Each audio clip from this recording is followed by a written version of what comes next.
பொதிகை தொலைக்காட்சி நேயர்கள் அனைவருக்கும் அன்பு கலந்த வணக்கம். குரு மகிமை நிகழ்ச்சியில் தற்போது நாம் தரிசித்துக் கொண்டிருக்கக்கூடிய ஆலயம் சென்னை குரோம்பேட்டை கணபதிபுரத்தில் அமைந்துள்ள செங்கச்சேரியம்மன் ஆலயம். இந்த ஆலயத்தில் ஆதிபராசக்தியின் வடிவமாக இருக்கக்கூடிய அம்பாளை நம்ம தரிசனம் பண்ணினோம். இந்த தாய்க்கு என்ன குணம் என்றால், எத்தகைய அன்பர் எதை ஒரு பிரார்த்தனையாக வைத்தாலும் அருள்வது தாயின் குணம். அதே போல இந்த செங்கச்சேரி அம்மன் இந்த பகுதியில் வசிக்கின்ற பக்தர்கள் அத்தனை பேருக்குமே அவர்களது பிரார்த்தனைக்கு ஏற்றவாறு பலன்களை வழங்கி வருகின்றார். இந்த ஆலயத்தில் இருக்கக்கூடிய பிரதான இறைவனான கைலாசநாதர் சன்னதிக்கு முன்னால் தற்போது நாம் அமர்ந்திருக்கிறோம். இந்த கைலாசநாதர் எப்படி இந்த ஆலயத்தில் வந்து அமர்ந்தார் அப்படின்னா, காஞ்சி மகாபெரியவா ஒரு நடமாடும் தெய்வம், நாம் அத்தனை பேரும் வணங்கக்கூடிய ஒரு நடமாடும் தெய்வம். அந்த மகானது ஒரு ஆசையின்படி, அந்த மகானது ஒரு உத்தரவின்படி இந்த ஆலயத்தில் வந்து இந்த பானலிங்கமானது பிரதிஷ்டை செய்யப்பட்டது. இந்த பானலிங்கம் எங்கிருந்து வந்ததுன்னா, காசியில் இருந்து வந்தது. எவரும் சொல்லாமல் எதேச்சையாக ஒரு அன்பர் கொண்டு வந்து சேர்த்த இந்த பானலிங்கத்தை கைலாசநாதர் என்று பிரதிஷ்டை செய்து இந்த ஆலயத்தில் வணங்கி வருகிறார்கள். ஒரு பிரதோஷ காலமாகட்டும், ஒரு மகா சிவராத்திரி காலமாகட்டும், இவை அத்தனையும் இந்த ஆலயத்தில் வெகு சிறப்பாக நடந்து வருகிறது. இந்த இறைவனுக்கு அம்பாளாக அடுத்து அமர்ந்திருக்கக்கூடியவர் ஆனந்தவல்லி அம்பாள் என்கின்ற அம்பாள்.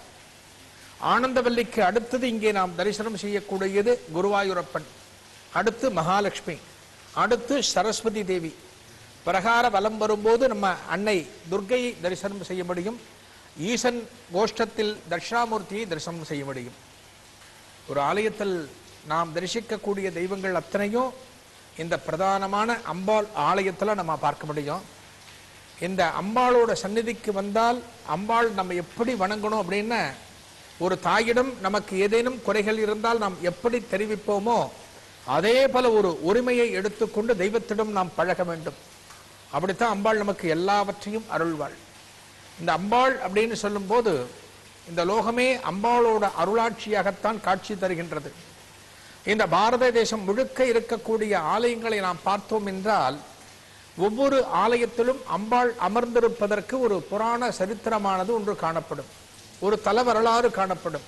இந்த அம்பாள் எப்படி இந்த இடத்திற்கு வந்தாள், எப்படி இந்த இடத்தில் குடிகொண்டாள் என்று காணப்படும். பொதுவாக அம்பாள் ஆலயத்தில் நடக்கின்ற வழிபாட்டின் போது ஒரு விஷயத்தை சொல்வார்கள். இந்த ஆலயத்தில் வரக்கூடிய பெண்களை நாம் அம்பாளாகவே பாவிக்க வேண்டும் என்கின்ற ஒரு உணர்வானது அர்ச்சகர்கள் மத்தியில் இருக்கும். சென்னையிலே பிரதானமாக இருக்கக்கூடிய காளிகாம்பாள் கோவில் சிவாச்சாரியர் என்று ஒருவர் இருந்தார். இந்த சிவாச்சாரியர் இப்ப கிடையாது. இந்த சிவாச்சாரியர் எப்படின்னா, அந்த ஆலயத்திற்கு வருகின்ற அத்தனை பெண்களுக்கும் அவர்கள் மேல் பூக்களையே தூவுவாராம். அவர்களுக்கு குங்குமமும் எலுமிச்சம்பழமும் கொடுக்கும் போது ஒரு அம்பாளே வந்து நின்றால் அந்த அம்பாளுக்கு எப்படி பணிவிடை செய்வோமோ அதை போல கொடுப்பாராம் அந்த பக்தைகளுக்கு.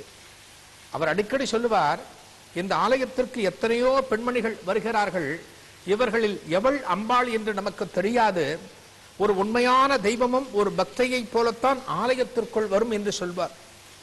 அதே போல இந்த செங்கச்சேரி அம்மன் ஆலயத்திலும் வருகின்ற பெண் பக்தைகளுக்கு எவள் அம்பாளே ஆதிபராசக்தியாக உள்ளே நுழைகின்றாள் என்பது தெரியாமல் அனைத்து பக்தைகளுக்கும் ஒரு சமமான ஒரு மரியாதை கொடுக்கப்பட்டு அவர்களது பிரார்த்தனைகள் இங்கே அம்மனிடம் சமர்ப்பிக்கப்படுகின்றன. அம்பாள் கிட்ட நம்ம கேட்கணுங்கிறது கிடையாது. அம்பாள் கிட்ட நம்ம கேட்கிறோம். ஒரு தெய்வத்திடம் நமது பிரார்த்தனைகளை சொல்லி நமது மனசுல என்ன ஏக்கம் இருக்கோ, எதை கேட்க வேண்டுமோ கேட்கின்றோம் இந்த நாட்கள்ல. ஆனால் ஒரு தாய்க்கு தெரியும் தனது குழந்தைக்கு என்ன வேண்டும், எதை அருள வேண்டும் என்று தெரியும். இதற்கு உதாரணம் நம்ம பார்த்தோம் அப்படின்னா, திருவானைக்காவல், திருச்சிக்கு பக்கத்தில் இருக்கக்கூடிய திருவானைக்காவலுக்கு பயணிக்க வேண்டும். இந்த திருவானைக்காவல்ல அருள் புரியக்கூடிய இறைவன் ஜம்புகேஸ்வரர் என்று அழைக்கப்படுகிறார். இங்கே அருளக்கூடிய அம்பாள் அகிலாண்டேஸ்வரி என்று வழங்கப்படுகிறாள். இந்த அகிலாண்டேஸ்வரி அருளக்கூடிய இந்த ஆலயத்துல அந்த நாட்கள்ல மோகனாங்கி அப்படிங்கிற ஒரு தாசி பெண்ணானவள் பணிபுரிந்தாள். இந்த தாசி பெண் அப்படிங்கிறவங்களுக்கு என்ன பணி அப்படின்னா, இந்த ஆலயத்தில் நடக்கக்கூடிய கலை நிகழ்ச்சிகளிடம் பங்கு கொண்டு ஆடல் பாடல் மற்றும் போன்ற கலைகளில் தங்களை வெளிப்படுத்த வேண்டும்.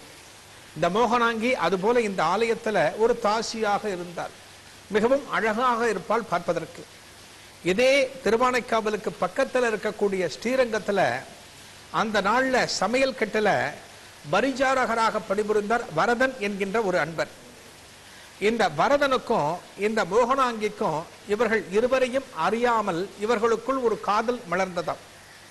இந்த காதல் மலர்ந்த பிறகு அந்த மோகனாங்கி சொல்றாளாம், நான் சைவத்தை சார்ந்தவள், நீங்கள் சைவம் அல்லாதவர், நீங்கள் சைவத்திற்கு மாறினால் உங்களை நான் திருமணம் செய்து கொள்வேன்னு இந்த மோகனாங்கி சொல்றாளாம். இந்த மோகனாங்கி மேல் இருக்கக்கூடிய ஒரு காதல்னால இந்த வரதன் ஆகப்பட்டவர் சைவத்திற்கு மாறி இந்த திருவானைக்கோவில்ல வந்து ஒரு பரிசாரகராக பணிபுரிய ஆரம்பிக்கிறார். இந்த ஆலயத்துல படுத்துட்டு இருக்கும் போது ஒரு நாள் இரவு படுத்து கொண்டிருக்கும் போது மோகனாங்கி வருவதாக ஒரு தகவல் சொல்லி இருக்கிறாள் இந்த வரதனுக்கு. இந்த வரதன் இந்த இடத்துல ஆலயத்துல ஒரு இடத்துல உட்கார்ந்து இருக்கார். மோகனாங்கி வருவாள், மோகனாங்கி வருவாள் என்று காத்து கொண்டிருக்கிறாள்.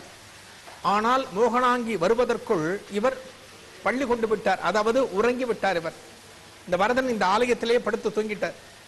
இதே ஆலயத்தின் இன்னொரு பக்கத்துல இன்னொரு மண்டபத்துல ஒரு பெரிய அந்தனர் ஆகப்பட்டவர் ஒரு மிகப்பெரிய வரங்களை முன்னிலைப்படுத்தி அம்பாளை துதித்து கொண்டு அந்த ஆலயத்தில் ஒரு பெரும் தவத்தை இயற்றி வருகிறார்.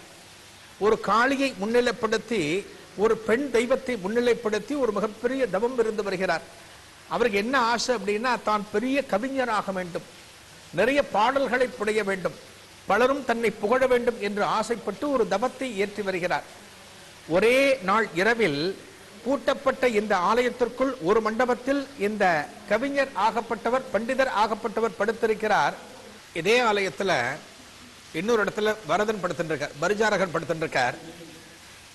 இந்த அம்பாள் ஆகப்பட்ட அந்த சிறுமி ஆகப்பட்டவள் அம்பாளே ஒரு சிறுமி ரூபத்துல வந்து இவருக்கு அருள்வதற்காக வந்திருக்கிறாள். இந்த வேத பிராமணர் இதை ஏற்க தயங்கினதனால இந்த சிறுமி சற்றே நகர்ந்து அந்த வரதனுக்கு முன்னால் போய் நிற்கிறார். அந்த வரதனும் கண்ணையிருந்து உறங்கிக் கொண்டிருக்கிறார். அந்த வரதனை மெல்ல எழுப்பி இந்த தாம்பூலத்தை உனது வாயில் உமிழ வேண்டும் என்று சொன்னவுடனே அந்த வரதன் என்ன நினைக்கிறார், தனது காதலி மோகனாங்கிதான் இங்கே வந்திருக்கிறார் என்று நினைத்து வாயை திறக்க அம்பாள் வாயில் இருக்கக்கூடிய இந்த தாம்பூலம் இந்த வரதனின் வாய்க்கு மாறுகிறது. இந்த தாம்பூலத்தை மென்று விடுகிறார். அதன் பிறகு ஒரு சாதாரணமான பரிசாரகராக இருந்த வரதன் தான் பிற்காலத்தில் இன்றளவும் நாம் அத்தனை பேரும் புகழ்ந்து கொண்டிருக்கக்கூடிய காளமேக புலவர் என்கின்ற புலவரானார். இந்த காளமேக புலவர் அப்படின்னா இவர் கவிதை பாடினார் அப்படின்னா எத்தகைய மன்னனும் அவருடைய கவிதையை கேட்டு ஆடி போயிடுவான். அந்த அளவுக்கு கவிதை இயற்றுவார். ஆசு கவி என்று சொல்லப்படக்கூடிய க்ஷண நேரத்தில் எழுதக்கூடிய கவிதைகளை எழுதுவதற்கு இந்த காளமேக புலவர் தயாரானவர். எந்த நேரத்திலும் எத்தகைய ஒரு தலைப்பை கொடுத்தாலும் சற்றென்று எழுதக்கூடியவர். இருபொருள் போடக்கூடிய பல சிலேடை என்று சொல்லப்படக்கூடிய கவிதைகளை எழுதக்கூடியவர். இவை அனைத்தும் எப்படி கிடைச்சது அப்படின்னா ஒரு அம்பாளோட பரிபூர்ணமான கிருபையினால இவை அத்தனையும் இந்த வரதனுக்கு கிடைக்க வேண்டியது விதிப்படி எழுதவில்லை. ஆனாலும் இந்த வரதனின் தவத்தால் இந்த வரதனின் நல் மனம் காரணமாக அம்பாள் அவரிடமிருந்து விடுத்து இங்கே வந்து மாற்றி இருக்கிறாள். ஒரு தெய்வத்தை நம்ம வணங்கணும் அப்படின்னா நமக்கு அருள் கிடைக்குமா சொல்ல முடியாது. அந்த அம்பாளின் மீது எவள் ஒருவர் பரிபூர்ணமாக பக்தியை கொண்டிருக்கிறாளோ, எந்த பக்தன் ஆகப்பட்டவன் பரிபூர்ணமான பக்தியை கொண்டிருக்கிறானோ அந்த பக்கம்தான் அம்பாளுடைய பார்வையானது திரும்பும். எந்த நேரத்தில் தெய்வம் வரும் நமக்கு தெரியாது, எந்த நேரத்தில் இறைவன் நம்மை ஆட்கொள்வான் நமக்கு தெரியாது.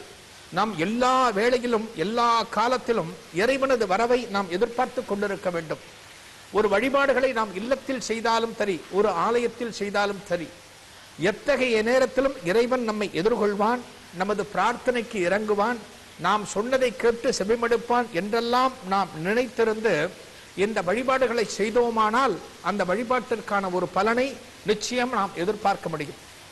வழிபாட்டோட உண்மையான பலன் என்னவென்றால் ஆத்மார்த்தமான பக்தி, இறைவனை மனதிடம் நம் மனதை இறைவனிடம் ஒப்படைப்பது.